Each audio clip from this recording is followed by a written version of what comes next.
You're doing now at Intel? We'll start there. I'm the general manager for our tablet business unit, so responsible for all of our tablet business engagements with our customers and driving Intel to be successful in tablets. Okay. So what does Android mean to Intel now in 2014? There's a lot of, I saw the dual boot, the switching tablet downstairs, and got a good demo of that.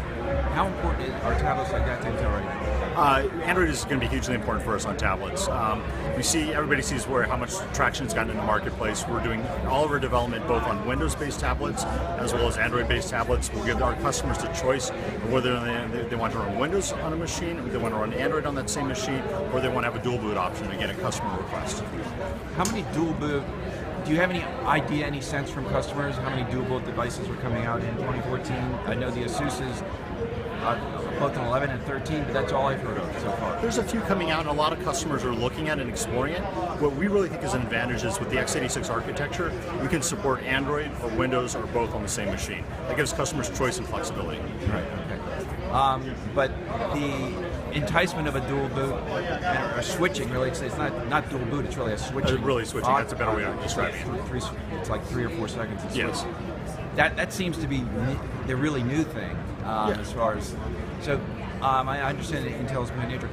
So, but you think it's more than just ASUS, obviously. You think there are some other big OEMs coming out with dual switching tablets like that? Android? Yeah, I would expect to see some others coming out over the course of the year.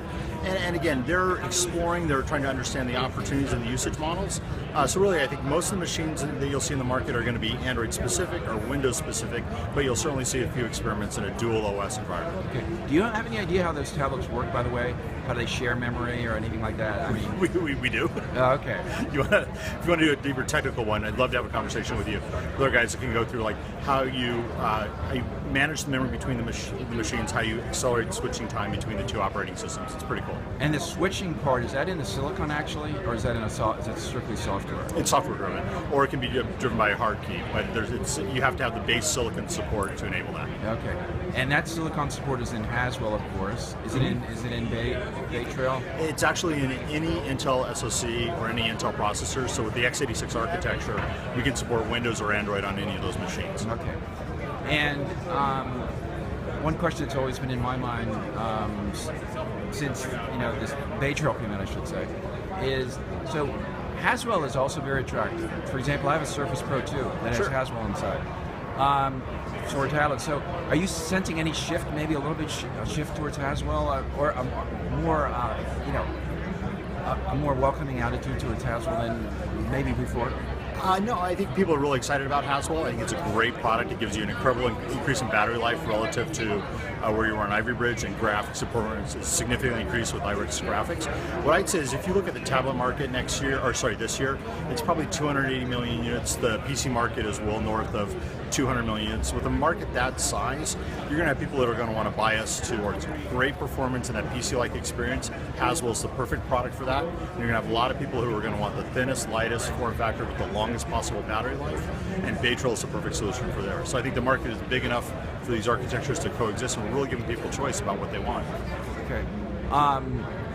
Intel stated, now I was just asking, was it a target of 40 million this year tablets, or was that stated explicitly? What I believe Brian said in the analyst report is a 4x increase in terms of tablet units year on year relative to where we were.